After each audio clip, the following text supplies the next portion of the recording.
Good morning everyone, आप सभी लोगों का स्वागत है। आज 9 मई है, तो आज देखेंगे डीएनए सीरीज़ में डेली न्यूज़पेपर एनालिसिस में हम लोग दैनिक जागरण, राष्ट्रीय संस्करण और जनसत्ता से कौन कौन सा न्यूज़ प्रीलिम्स, मेंस और इंटरव्यू ओरिएंट के साथ साथ निबंध के लिए उपयोगी है। तो चलिए आगे बढ़ते हैं। तो सबसे पहले हम लोग देखेंगे टॉपिक पर। टॉपिक आज क्या शामिल हो रहा है, तो देखिए, आबादियों में हिंदू की हिस्सेदारी 7.82 घटी और मुस्लिमों की आबादी 43.15% बढ़ी है। तो इस सभी आयाम को देखेंगे, जनसंख्या लभ्यांश को समझने का प्रयास करेंगे, साथ ही माल्थस का नियम क्या कहता है वो भी हम समझने का प्रयास करेंगे।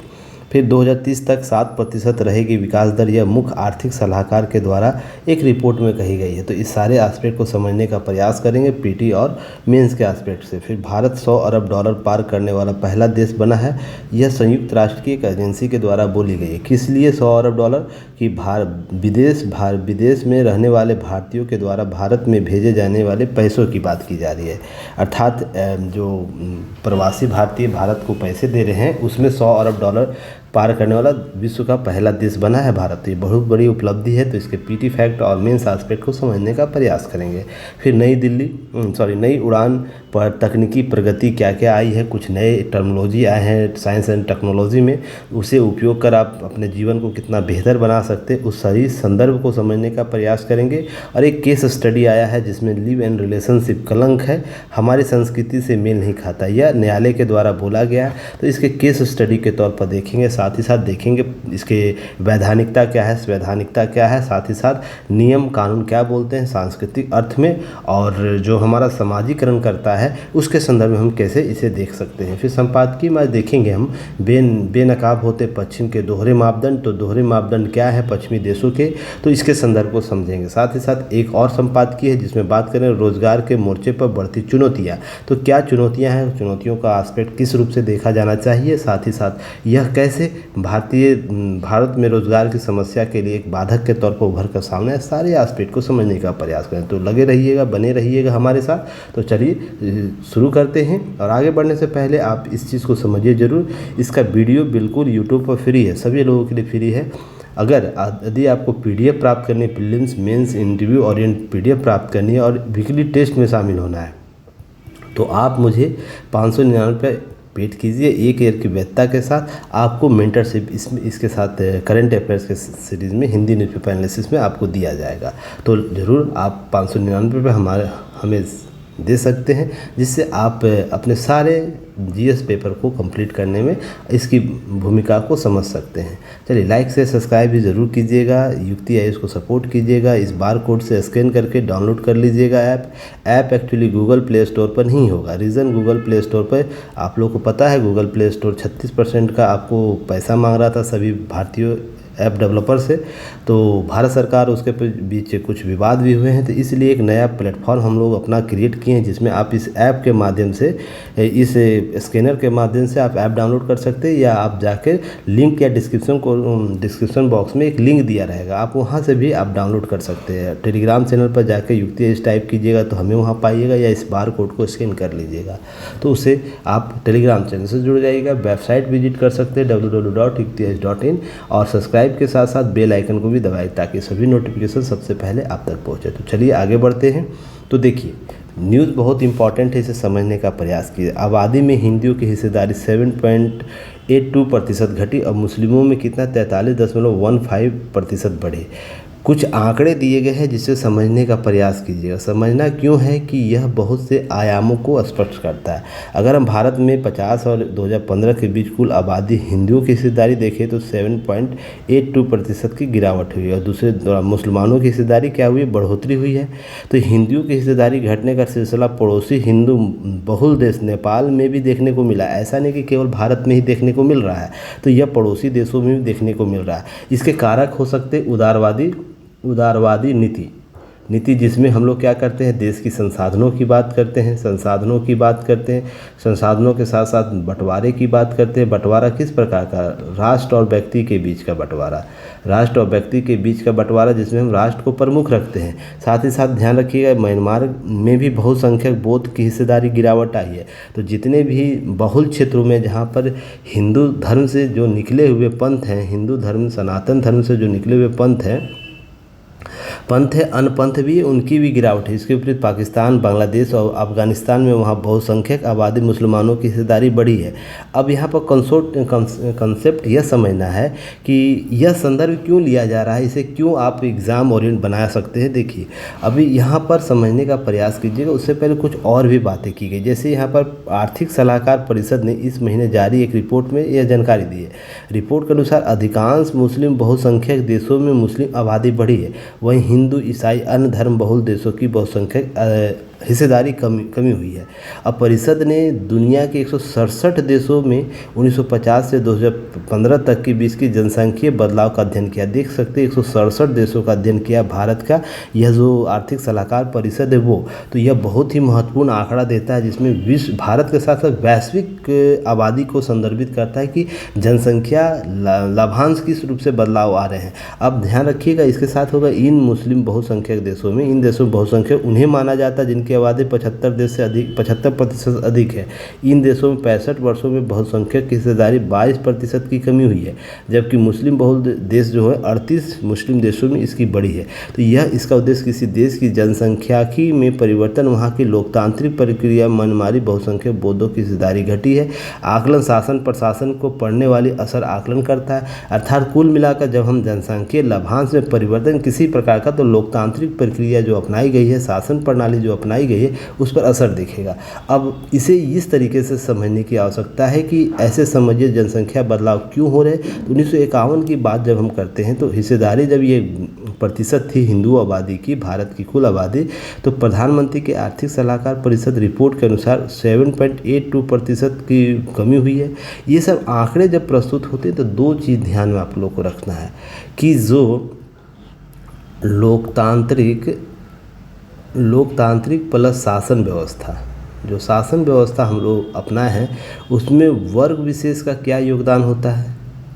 वर्ग विशेष का योगदान, ठीक है ना, कोई भी वर्ग हो सकता है, हिंदू, मुस्लिम, सिख, ईसाई, सभी का वर्ग विशेष का स्थान क्या होता है, महत्वपूर्ण योगदान क्या होता है। साथ ही साथ देखिए योजनाओं का प्रबंधन हम कैसे करेंगे, योजनाओं का प्रबंधन कैसे करेंगे, योजनाओं का प्रबंधन, यही दो संदर्भ में लोकतांत्रिक और शासन व्यवस्था के मूल के एस्पेक्ट को समझने की आवश्यकता। अब जब हम यहाँ बात करेंगे इस स्तर पर आकर, तो देखिएगा जहाँ पर बहुसंख्यक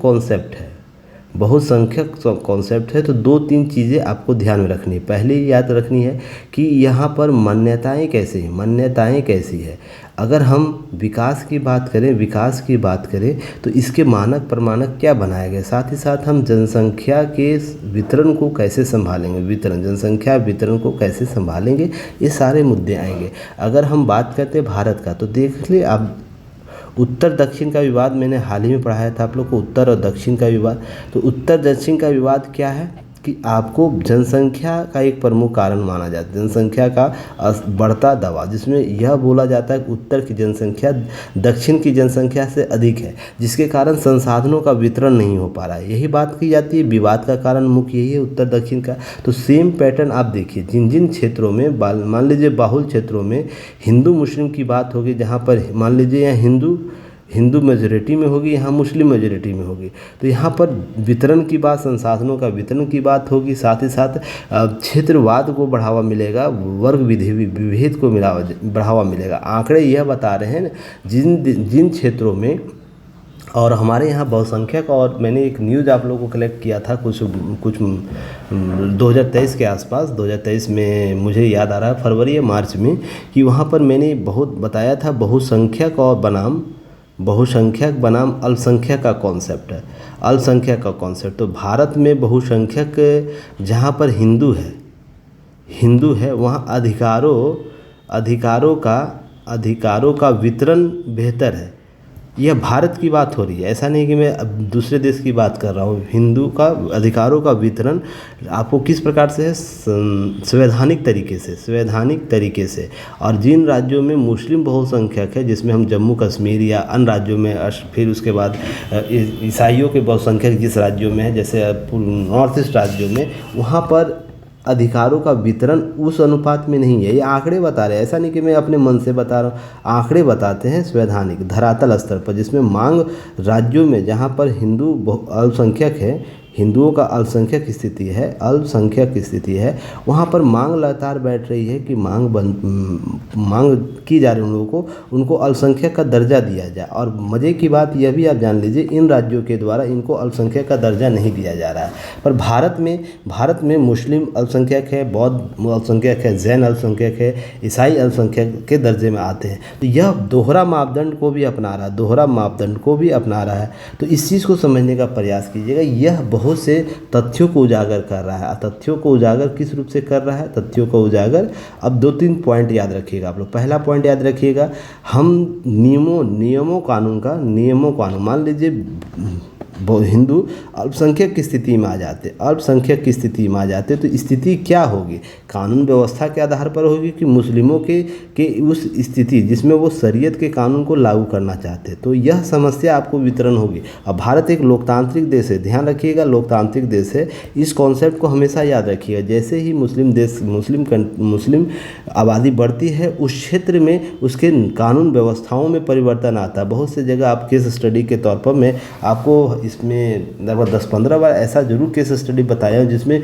मुस्लिम बहुल क्षेत्रों में आपको अन्य पंथों के आचरण व्यवस्था और उनके धार्मिक आचरण में बदलाव करने पड़े हैं। ऐसे केस स्टडी हज़ारों पड़े हैं जिसमें आपको समझने की आवश्यकता है इसमें हम लोकतांत्रिक स्वरूप में कैसे इसे संतुलन बनाएंगे। ऐसा नहीं है कि यह मुस्लिम विरोधी बातें हो रही है।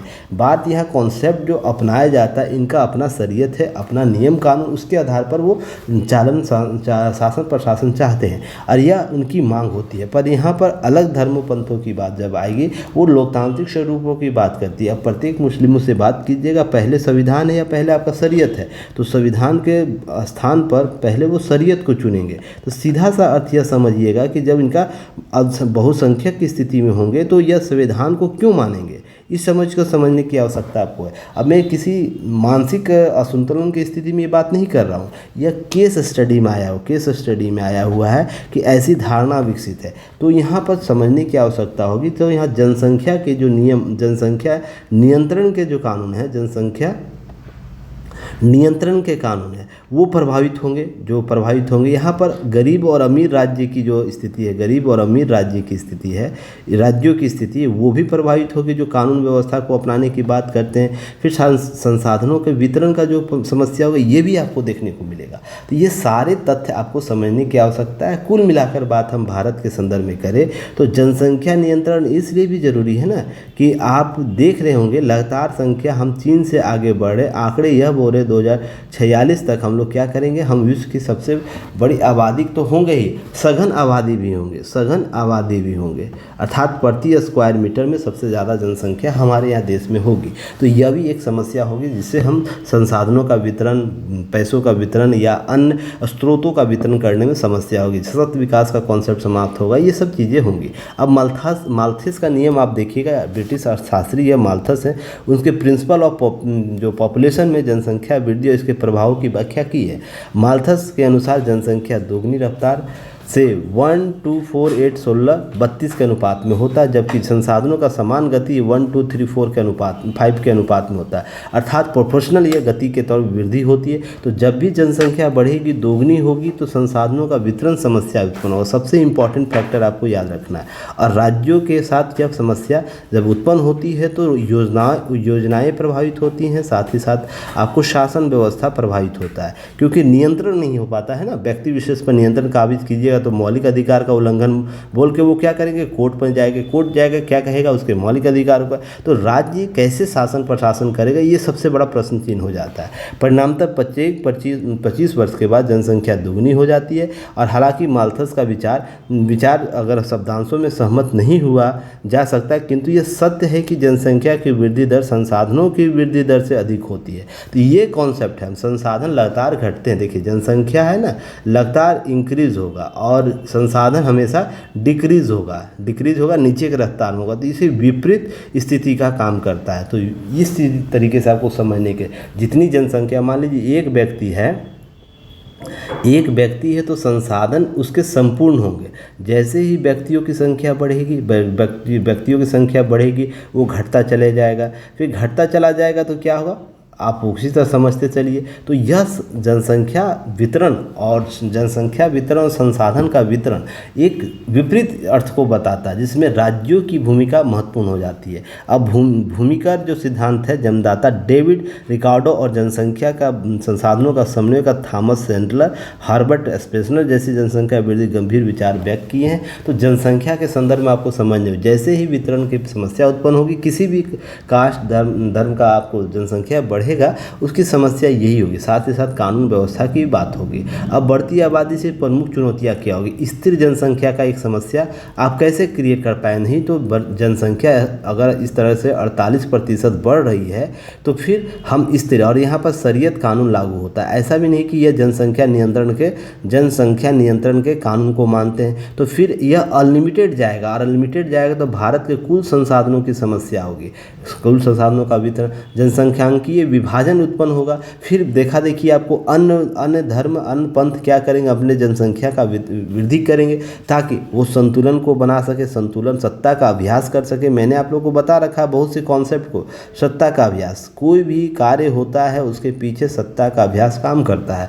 अब जीवन की गुणवत्ता कम होगी, जनसंख्या ज़्यादा बढ़ेगा, संसाधन कम होंगे तो जीवन पर गुणवत्ता प्राप्त नहीं होगा। सतत शहरी विकास हमें प्राप्त नहीं होगा। लोग क्या करेंगे? जैसे ही जनसंख्या वितरण होगा, गांवों से बाहर निकलकर शहरों की ओर जाएंगे। शहरों में आप देख रहे हैं झुग्गियाँ बढ़ रही है लगातार, इसमें वृद्धि होगी, तो सतत शहरी विकास भी उत्पन्न नहीं होगा, ग्रामीण विकास भी प्रभावित होगा। तो कुल मिलाकर हम इतनी समस्याओं से जूझने वाले हैं। अगर हम इसको क्या करेंगे? हम नियंत्रण की स्थिति में ला सके, तो यह कहीं ना कहीं हम इसे वेल गुणवत्ता के साथ प्रयोग कर सकते हैं। तो यह विपरीत कोरे कागज़ के समान है, क्योंकि मुस्लिम देशों में, मुस्लिम पंथों में सबसे इम्पॉर्टेंट है कि उसका शरीयत कानून से बाहर जाके वो कुछ नहीं सोचते हैं।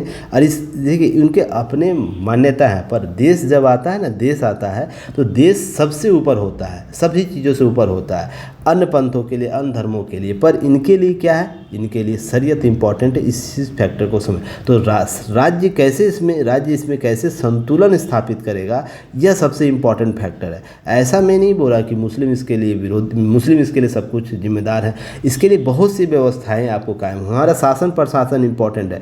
हमने आज़ादी के साथ ही इनको शिक्षित नहीं किया किस तरीके से कि हम जनसंख्या वितरण को कैसे नियंत्रित कर सकते हैं, कैसे संतुलित कर सकते हैं, संयम कैसे बरत सकते हैं। ये सब फैक्टर आपको समझने की आवश्यकता है। ठीक है, उसके बाद राजनीतिकरण भी एक समस्या है इन सभी का।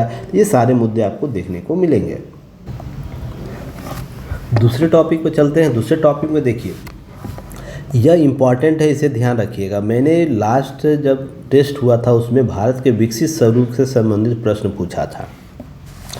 तो क्यों प्रश्न पूछा जाता है इसे समझिए कि देखिए, मुख्य आर्थिक सलाहकार के द्वारा यह बातें की गई है ना, 2030 तक भारत 7% तक विकास दर रहेगा। याद है आप लोगों को जब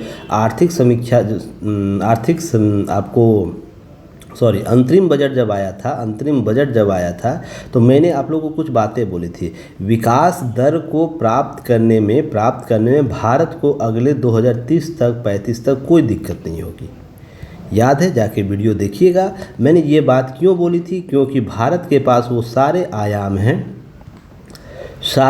हैं जो विकसित राष्ट्र बनने के लिए ज़रूरी है। तो उसमें सबसे इम्पॉर्टेंट फैक्टर क्या मैंने बताया था? आर्थिक वृद्धि को अगर हम नियंत्रित कर लेते हैं, इस प्रकार से संतुलित कर लेते हैं, जिस पर हम एक मानक को बना कर रखें, हम 7 का बनाए, 8 का बनाए, 9 का बनाए, 6 का बनाए, तो हम उसी के अनुपात में क्या करें? तेज़ी से विकसित हो पाएंगे। और वो सारे आयाम अभी भारत के पास हैं, जिससे वह इस प्रकार के विकास दर को, बुनियादी सुविधाओं को, डिजिटल इंफ्रास्ट्रक्चर को बढ़ा, जिससे विकास यह संभव हो सकता है। उसमें मैंने 2 शब्द यूज किए थे, याद है? देखिए, यही शब्द मैंने यूज़ किया था, जाके वीडियो देखिएगा, जिसमें इंफ्रास्ट्रक्चर की बात की थी, जो बुनियादी इंफ्रास्ट्रक्चर होती है उसकी बात की थी, और डिजिटल इंफ्रास्ट्रक्चर, दोनों को अगर हम बेहतर तरीके से मैनेज कर लें तो विकास का संभव होगा। इसी में मैंने एक शब्द और भी बाद में जोड़ा था, मैन्युफैक्चरिंग अगर हम बेहतर कर लें, जिसके लिए हम व्यापक तरीके से उत्पादों का निर्माण कर सकें, हम सेवा क्या कर सकें, हम सेवा को क्रिएट कर सके, सेवा को क्रिएट कर सके, सृजित कर सके, तो क्या होगा, सेवा सृजित करने के बाद रोज़गार की मांग होती है और आपूर्ति की पूर्ति होती है, अर्थात किसी प्रकार की मांग होगी उसकी हम पूर्ति करेंगे और दोनों में हमें क्या होगा, आय का स्रोत मिलेगा। आय का क्या मिलेगा, स्रोत मिलेगा। स्रोत मिलने से सीधा सा अर्थ है आय का स्रोत मिलेगा। सर्किल याद रखिएगा फिर से वो सर्किल, और ये क्या सर्किल है आप लोग कमेंट सेक्शन में बताइएगा। जो पुराने स्टूडेंट है, बार बार मैं बोलता हूँ, जैसे ही आय का स्रोत क्रिएट होगा वो सर्किल काम करने लगेगा तो यह देश प्रगति की ओर जाएगा। तो देखिए हम मुख्य आर्थिक सलाहकार बी अनंत नागेश्वरन है, उनका मानना है, नागेश्वरन का, कि घरेलू और वैश्विक माहौल को देखते हुए दशक के अंत तक भारत विकास दर 6.5 से 7% तक रह सकती है। बुनियादी सुविधा का डिजिटल इंफ्रास्ट्रक्चर विकास का यह संभव हो पा रहा है। मैन्युफैक्चरिंग की देखिए मैंने बात की, अभी हिस्सेदारी बढ़ाना होगा। याद रखिए चीन के मामले में, चीन जब विवाद कर रहा था डोकलाम में, और हाल ही में मैंने अब बातें की थी तो मैन्युफैक्चरिंग की बात मैंने की थी। अगर चीन को संतुलित करना है तो क्या करना है, मैन्युफैक्चरिंग पार्ट को मजबूत करना हो, उसमें एमएसएमई का महत्वपूर्ण भूमिका हो जाएगा। याद है, आप लोग कमेंट सेक्शन में मुझे बताइएगा क्या मैंने ये बात नहीं बोला था। इसे समझने का प्रयास कीजिएगा। अगर आप सही रास्ते पर हैं ना तो आपका सिलेक्शन ज़रूर होगा, बशर्ते आपको समझना है कि वो रास्ते आपको कितनी देर तक तय करनी है, मेरे साथ कितनी देर तक तय करनी है, इसे समझने का प्रयास कीजिएगा।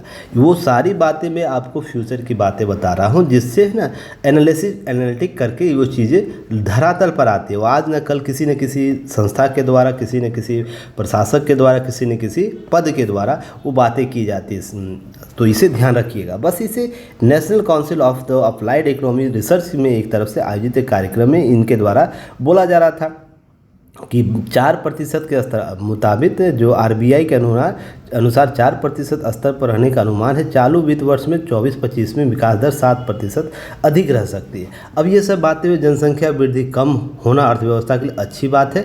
अभी आपको हाल ही में जनसंख्या के बारे में पहले स्लाइड में बताया तो ये आंकड़े दिए गए हैं, थोड़ा सा इसको देख लीजिएगा। पर जो आर्थिक जो 2030 तक जो 7% तक विकास दर रहेगी उसके लिए 3 चीज़ें बेसिक याद रखनी है। क्या? पहला याद रखना बुनियादी इंफ्रास्ट्रक्चर, अर्थात इन जो हम बुनियादी तरीके से इंफ्रास्ट्रक्चर को बढ़ावा दे रहे हैं सुविधाएं। तो इसमें क्या क्या आएगी, इसमें सड़क आएगा, परिवहन, फिर उसके बाद यातायात के अन्य साधन आएंगे, जिसमें हम लोग रेल कहते हैं, फिर उसके बाद हवाई जहाज़ कहते हैं, पानी वाला स्टीमर कहते हैं। साथ ही हम परियोजनाओं को, बड़े परियोजनाओं, छोटे परियोजनाओं का निर्माण करेंगे जिससे बुनियादी ढांचा विकसित हो। साथ ही साथ याद रखिएगा लोगों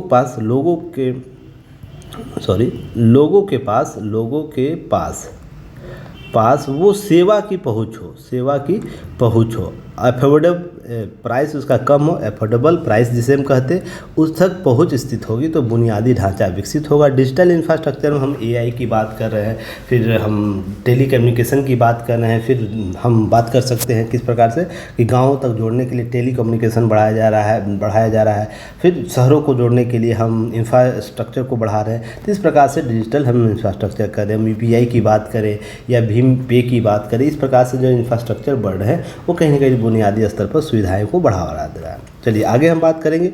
यह बहुत ही इम्पॉर्टेंट है। इस न्यूज़ को मैं बहुत बेहतर तरीके से समझ रहा हूँ कि उन लोगों के आँख पर काली पट्टी जो बंधी हुई है उनको खोलने की ज़रूरत है, और उन लोगों को कि भारत के जो लोग हैं किस प्रकार से राष्ट्र के प्रति जवाबदेह है उनको समझने की आवश्यकता है। इसलिए मैं बोलता हूँ राष्ट्र की एकता, अखंडता इम्पॉर्टेंट पार्ट होता है किसी भी देश की संप्रभुता को बनाए रखने के लिए, किसी देश को विकसित बनाए रखने के लिए। अब देखिए यह संयुक्त राष्ट्र के द्वारा बोला जा रहा है कि प्रवासियों ने अपनी कमाई का 111 अरब डॉलर स्वदेश भेजा, अर्थात प्रवासियों के द्वारा भारत भेजे जाने वाले पैसे की जब बात हो रही है तो विश्व का यह पहला देश है जो 100 अरब से अधिक पार भेजा। तो यह आंकड़े उन सारे लोगों पर तमाचा है जो भारत के है ना, भारत के विचारधारा का, भारत के विदेश नीति का मजाक उड़ाते हैं। तो संयुक्त राष्ट्र के प्रवासी जो एजेंसी ने कहा कि भारत 2022 में 111 अरब डॉलर प्रेषित धन प्राप्त किया। अब ध्यान रखिएगा कि इसके साथ भारत 100 अरब डॉलर आंकड़े पहुंचने वाला, बल्कि इसे पार करने वाला पहला देश बन गया। सोच कि अमेरिका जैसा देश, चीन जैसा देश जो बड़ी बड़ी हामियाँ करता है, रूस जैसा देश जो हुकाली मारता है, वो नहीं पार कर सका अपने देश में प्रवासियों के द्वारा पैसे भेजने की। जवाबदेहिता, उत्तरदायित्व तो क्या होता है अपने देश के प्रति, राष्ट्र के प्रति, यह 2014 के बाद लोग ने समझा। अब ये समझिए, मैं 2014 के बाद कहा कि ये मत सोचिए कि मोदी भक्त हूँ, मोदी भक्त हूँ, ये थोड़ा सा संकीर्ण विचारधारा आप लेकर चलिएगा। मैं यह कह रहा हूँ ना, जब राष्ट्र का नेतृत्व वैसे हाथ में आता है जो राष्ट्र को प्रथम रखता है ना, प्रथम रखता है, यह नेतृत्व मोदी के अलावा कोई और भी हो सकता है, XYZ कोई भी हो सकता है, आप भी हो सकते हैं, जिसमें राष्ट्र पहले होगा। देखिए, सभी व्यक्तियों में कुछ कमी है, कुछ खामियां जरूर है, पर ध्यान रखिएगा, जो खामियों के विपरीत जो प्राथमिकताओं के श्रेणी में किसी चीज़ को पहले रखता है ना, वो राष्ट्र में एक संतुलन को लाता है, संतुलन को लाता है, संतुलन के साथ साथ नियमबद्धता को लाता है, साथ ही साथ उत्तरदायित्व को लाता है। ये सब चीज़ें आपको देखने को मिलेगी। देख रहे हैं 2014 के बाद लगातार जो हमारा प्रवासियों के द्वारा भेजा जाने वाला पैसा है, लगातार वृद्धि हुई। अब यह बोलिए कि लोगों का आय बढ़ गया इसलिए पैसे आए हैं, ऐसा बिल्कुल नहीं। इसे समझने का प्रयास कीजिएगा कि यह घटना तभी होगा जब राष्ट्र की एकता, अखंडता के संदर्भ में बातें हो रही है। जो बाहर बैठा हुआ व्यक्ति यह समझेगा ना, मेरे 1 रुपया के योगदान से मेरा राष्ट्र मजबूत होगा। हालांकि वो पैसा अपने घर भेज रहा होगा, अपने लोगों के पास भेज रहा, अपने योजनाओं में भेज रहा, अपने घर के किसी खास समुदायों को भेज रहा होगा, किसी कार्य, जो मान लीजिए किसी का कार्यकाल खाना लगा होगा उसके लिए भेज रहा होगा, पर उसका जानता इसके लिए जो ट्रांसफ़र का जो रेट है वो 1 रुपया योगदान करेगा राष्ट्र की भूमिका का। वो सब चीज़ें आपको समझने की आवश्यकता है। अब यहाँ आंकड़े दिए गए हैं। मेक्सिको 2022 में दूसरा सबसे ज़्यादा प्रेषित धन प्राप्त करने वाला रहा, वो दूसरा। तो आपको याद रखना है कि उसके भारत के बाद कौन है, उस चीन को पीछे पछाड़कर हासिल किया। तो पहला भारत हो गया, दूसरा मेक्सिको, तीसरा चीन। तो इसे याद रखना। इससे पहले चीन भारत के बाद ऐतिहासिक रूप से प्रेषित धन प्राप्त करता था। तो पहले क्या हुआ, पहले भारत, दूसरा मेक्सिको, तीसरा चीन तो प्रेषित प्राप्त करता है।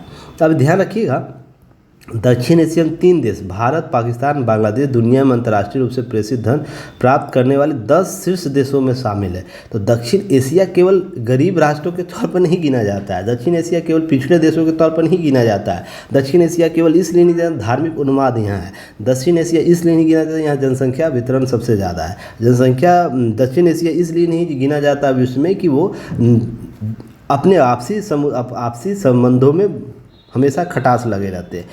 दक्षिण एशिया इसलिए भी गिना जाता है कि वो अपने देश में सबसे ज़्यादा पैसा, अर्थात उत्तरदायित्व, जवाबदेही, राष्ट्र एकता, अखंडता के लिए वो सभी देश, पाकिस्तान हो, बांग्लादेश हो, भारत हो, भारत से ही निकले ना, तो कुछ तो उनमें रहेगा ये सब बातें ना। इस चीज़ को समझने का प्रयास कीजिएगा।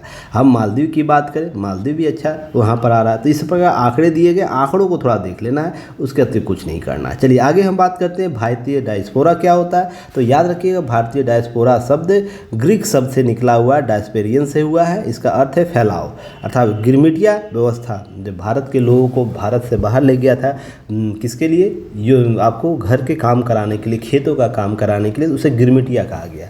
भारतीयों के पहले जत्थे गिरमिटिया मजदूरों के तौर पर पूर्वी प्रशांत और कैरिबियाई द्वीप में गया, और भारतीय प्रवासियों की संख्या कई गुना बढ़ गई। धीरे धीरे वो उनके शासन प्रशासन में आ गया। ऐसे कई बहुत से देश है जहाँ पर भारतीय प्रवासी आपको राष्ट्रपति हैं, प्रधानमंत्री हैं। तो इसे ध्यान रखिएगा। धीरे धीरे कालांतर वो सत्ता में काबिज हुए और देश का नेतृत्व कर रहे हैं। जैसे भारत के एक प्रमुख, आप ब्रिटेन के प्रधानमंत्री को देख सकते हैं। तो इस तरीके से देखिएगा। वर्गीकरण अनिवासी भारतीय NRI के तौर पर होता है। वे भारतीय जो विदेशों में निवासी करते हैं, एक व्यक्ति NRI माना जाएगा यदि वो एक वित्तीय वर्ष में 182 दिनों या उससे अधिक समय तक भारत में नहीं रहा, यदि वो उस वर्ष पहले 4 वर्षों के दौरान 365 दिनों से कम और उस वर्ष 60 दिनों से कम समय तक भारत में रहा, उसी को NRI माना जाएगा, प्रवासी माना जाएगा। चलिए आगे हम बात करते हैं। फीटी फैक्ट याद रखिएगा। 17वां प्रवासी दिवस सम्मेलन मध्य प्रदेश के सरकार के द्वारा साझेदारी से 8 से 10 जनवरी 2023 को इंदौर में आयोजित किया गया था। यह 17वां सा 18वां कहाँ होगा, मुझे कमेंट सेक्शन में बताइएगा। तो इस सम्मेलन का विषय था प्रवासी अमृतकाल में भारत की प्रगति में विश्वसनीय भागीदारी। तो आप मुझे बताइए 18वां प्रवासी दिवस किस राज्य में होने वाला है। चलिए नेक्स्ट हम बात करेंगे। देखिए यही है यूपीएससी के जीएस पेपर 3 में आएगा, सूचना प्रौद्योगिकी में आएगा, और यहाँ पर प्रीलिम्स और मेंस जगह दोनों जगह आप उपयोग कर सकते हैं। प्रौद्योगिकी की बात होती है, भारत की स्थिति देख लिए 300 से 350 अरब अमेरिकी डॉलर तक पहुँचने की उम्मीद है भारत की प्रौद्योगिकी उद्योग। तो बहुत ही बड़े स्तर पर हम वैश्विक समुदाय में योगदान कर रहे हैं, जिसमें 1 अरब से अधिक ग्राहकों की संख्या, दूसरा सबसे बड़ा दूरसंचार उद्योग भारत में है। तो भारत दूसरा सबसे बड़ा देश दूरसंचार उद्योग में है। इसे आप आंकड़े याद रखिएगा। 110 से अधिक यूनिकॉर्न के साथ तीसरी सबसे बड़े स्टार्टअप इकोसिस्टम है भारत में। तो यह सब आंकड़े आपको ध्यान रखने हैं, ये आंकड़े याद रखने हैं, और इसका आंकड़े का प्रयोग आप कहीं भी कर सकते हैं। जीएस पेपर 1 के 2 के 3 के किसी भी सब्जेक्ट में जहाँ पर प्रौद्योगिकी की बात हो रही, जहाँ पर हम भारत के भविष्य की बात करेंगे वहाँ पर। क्लियर है। अब 2 नंबर पर भारत का मोबाइल हैंडसेट निर्माण मामले में दुनिया में है। तो ये सब जो आंकड़े हैं ना, इसे प्रयोग जरूर कीजिएगा। 70% दर से AI अपनाने वाला देश है भारत। वैश्विक 70% है देश जो है ना AI के कॉन्सेप्ट को अपना रहा है, जबकि जापान 24% के साथ काफ़ी पीछे है, जो हमसे कहीं आगे प्रौद्योगिकी में है। तो इसे समझने का प्रयास कीजिएगा, भारत कितना इनोवेटिव देश बना है, जिसमें सीखने की प्रवृत्ति अधिक है, और जिस देश में सीखने की प्रवृत्ति अधिक है वो संसाधनों का बेहतर प्रबंधन करेगा। अब ध्यान रखिएगा, नई तकनीक क्या है, बड़े बड़े तकनीक आए, जैसे semiconductor mission, India I mission, फिर उसके बाद डिजी लॉकर है, एकीकृत भुगतान इंटरफेस EPI है, PLI योजना है, जिसमें जुड़ी प्रोत्साहन सेमीकंडक्टर और इलेक्ट्रॉनिक्स मैन्युफैक्चरिंग के क्षेत्र में बढ़ावा देने के लिए राष्ट्रीय सुपर कंप्यूटर मिशन है, विज्ञान ज्योति है। तो ये सब प्रौद्योगिकी आई है। तो क्या करना, इसके थोड़ा सा राइट डाउन कर लेना है, और राइट डाउन करने के बाद ध्यान रखिए सभी को राइट डाउन कीजिएगा, और इसको है ना कहीं भी डाटा एनालिसिस के तौर पर यूज़ कर सकते हैं। डाटा अगर इंटरप्रेट करना है तो डाटा का यूज़ कर सकते हैं सूचना के तौर पर। ठीक है ना। चलिए आगे हम बात करेंगे। यह बहुत ही इम्पॉर्टेंट है। अब बोलिएगा सर सभी तो इम्पॉर्टेंट ही न्यूज़ पढ़ाते हैं। जी सर, मैं बहुत इम्पॉर्टेंट न्यूज़ ही पढ़ाता हूँ, आलतू फालतू न्यूज़ को नहीं लाता हूँ। देखिएगा जो भी है उसमें मैक्सिमम चांसेज है ना 70 से 80% आपके एग्ज़ाम में आपको यहाँ के डायरेक्ट न्यूज़ मिलेंगे, और 20% ध्यान रखें इनडायरेक्ट न्यूज़ मिलेंगे। इसलिए मैं बोलता हूँ 100% आप न्यूज़ को कवर करिए अपने सिलेबस को मजबूत करने के लिए, GS1 GS2 GS3।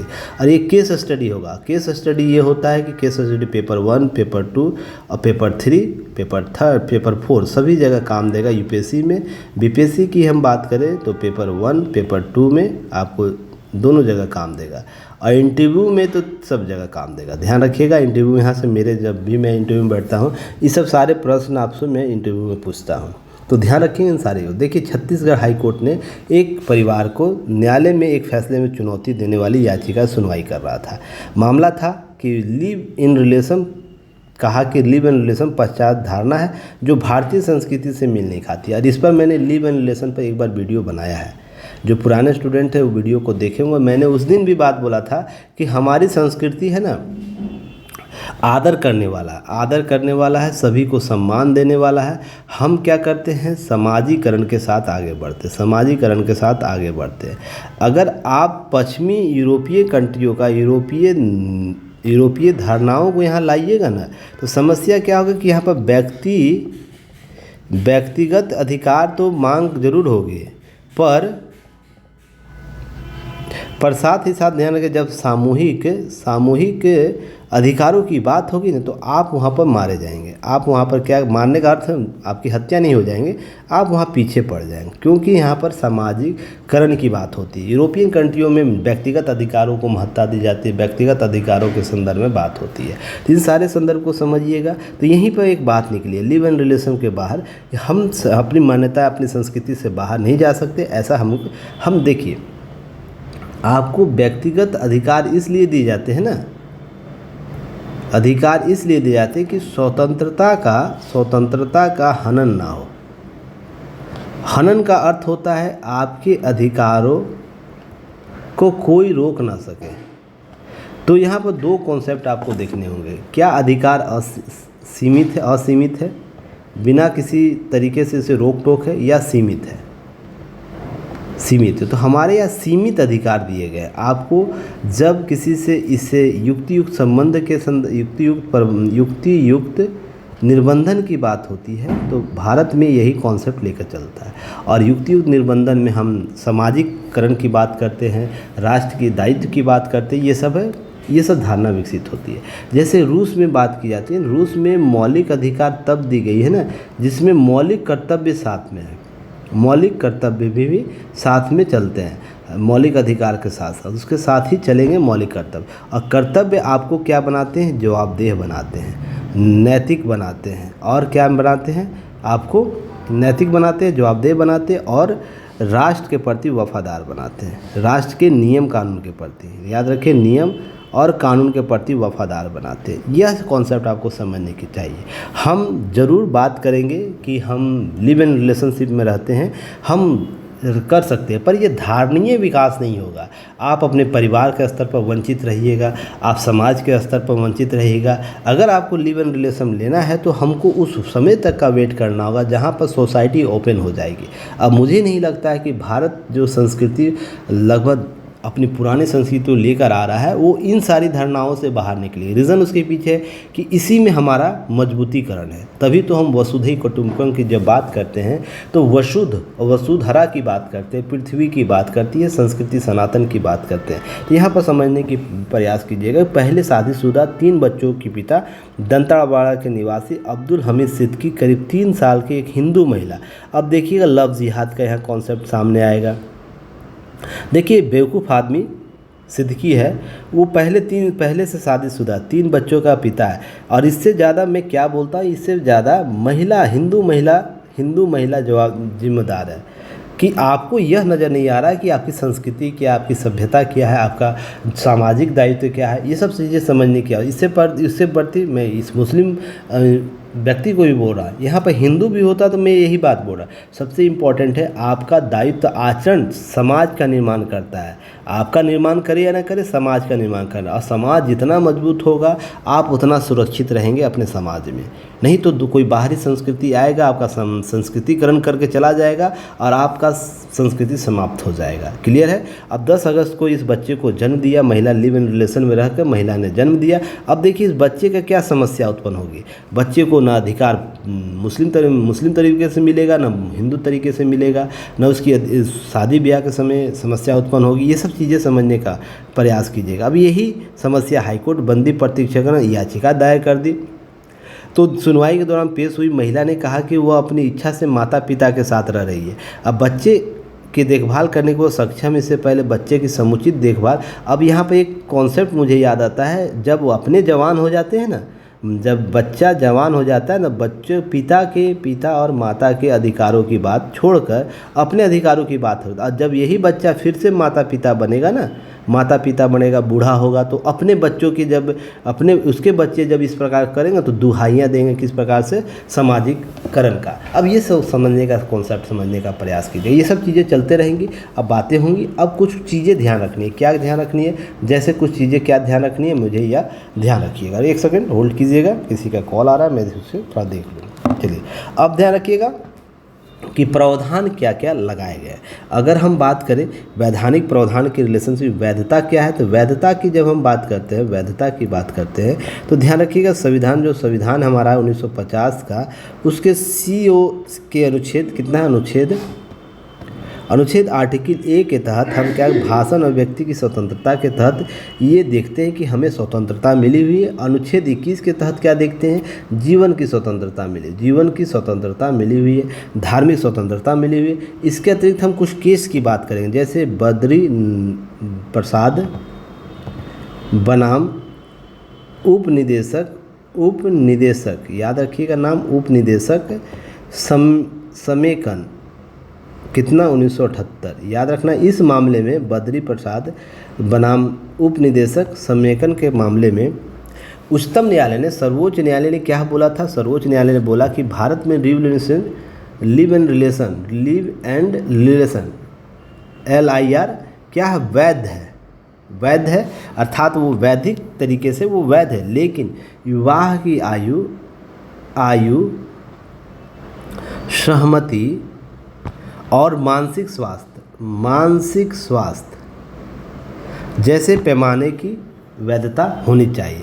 अब जैसे ध्यान रखिएगा, इसके पैमाने तय होने चाहिए, इसके पैमाने के आधार पर, अर्थात आयु उसकी 21 से अधिक, बच्चे के लड़की का 18 से अधिक और लड़के का 21 से अधिक होनी चाहिए। दोनों में आपसी सहमति होनी चाहिए और दोनों की मानसिक स्वास्थ्य बेहतर होना चाहिए। ऐसा नहीं कि दोनों अपने ईगो सर्टिफिकेशन के लिए या किक लेने के लिए ऐसा ना कर दें, ठीक है। इस बद्री प्रसाद में ये बातें बोली गई। दूसरा ये केस याद रखिएगा, लता सिंह बनाम उत्तर प्रदेश, यूपी उत्तर प्रदेश राज्य 2006 याद रखिएगा। इस मामले में क्या बोला गया, निर्णय लेते हुए न्यायालय ने, उच्चतम न्यायालय ने, सुप्रीम कोर्ट ने क्या लिया कि विपरीत लिंग, याद रखिएगा क्या, विपरीत लिंग के दो व्यक्ति एक साथ कुछ ही अविधिक नहीं कर रहे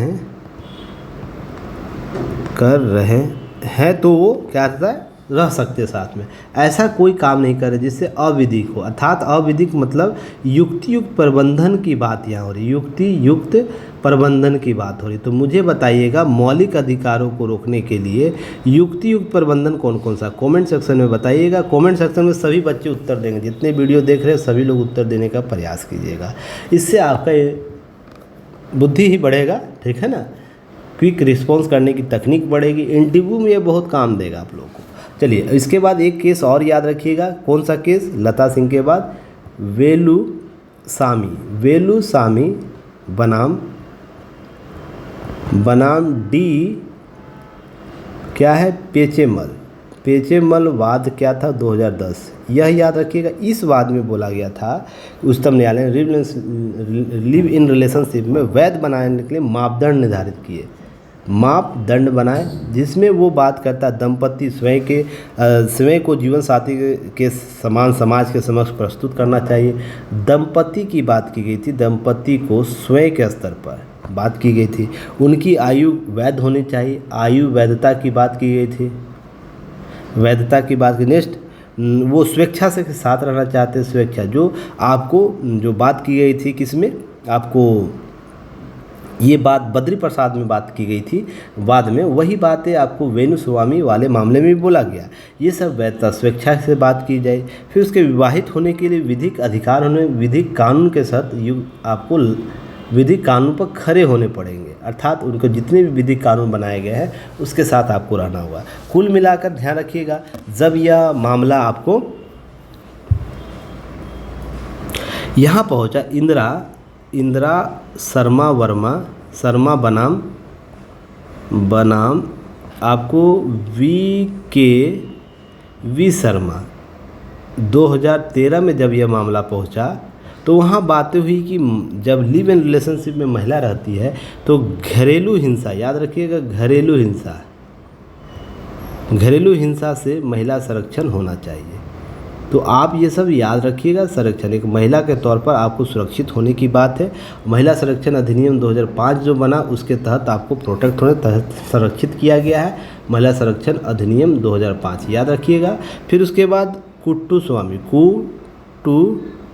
कंडी कृष्णन वाद, याद रखिए, कृष्णन एवं अन्य के बाद 2022 में यह आया था। 2022 में क्या मामला आया था, जिसमें लिव इन रिलेशनशिप के में पार्टनरशिप से पैदा हुए बच्चों का धर्म माना जाएगा। जो बच्चे पैदा होंगे ना, बच्चे जिससे पैदा होंगे, बच्चों को क्या मानेगा, धर्मज माना जाएगा। ऐसे बच्चों को पारिवारिक उत्तरदायित्व माना जाएगा। धार्मिक क्या होगा, पारिवारिक उत्तराधिकारी बन सकते हैं। अब है दोनों तरफ से हो सकता है, यह भी एक बच्चों के अधिकारों की बात करती है। इतना वाद इसके संदर्भ में आया था, जिससे आप लोगों को समझने की आवश्यकता है। केस स्टडी में लिव इन रिलेशनशिप इतना हल्के में मत लीजिएगा, ये सांस्कृतिक समस्याओं को जन्म देता है, व्यक्तिगत अधिकारों की बात करता है, मौलिक कर्तव्यों की बात करता है, साथ ही साथ क्या करेगा, जो वाद गए हैं सुप्रीम कोर्ट में वाद गए हैं उसके नियम कानून की वैधता की बात करेगा, साथ ही साथ शासन प्रशासन की जो शासन प्रशासन के नीतिगत नियमों को लागू करने की बात होती है, संसाधनों को वितरण की बात होती है, सभी चीज़ें प्रभावित होगी। कुल मिलाकर बात है कि live in relationship case study को आप अपने आवश्यकता अनुसार यूज कर सकते हैं। क्लियर है?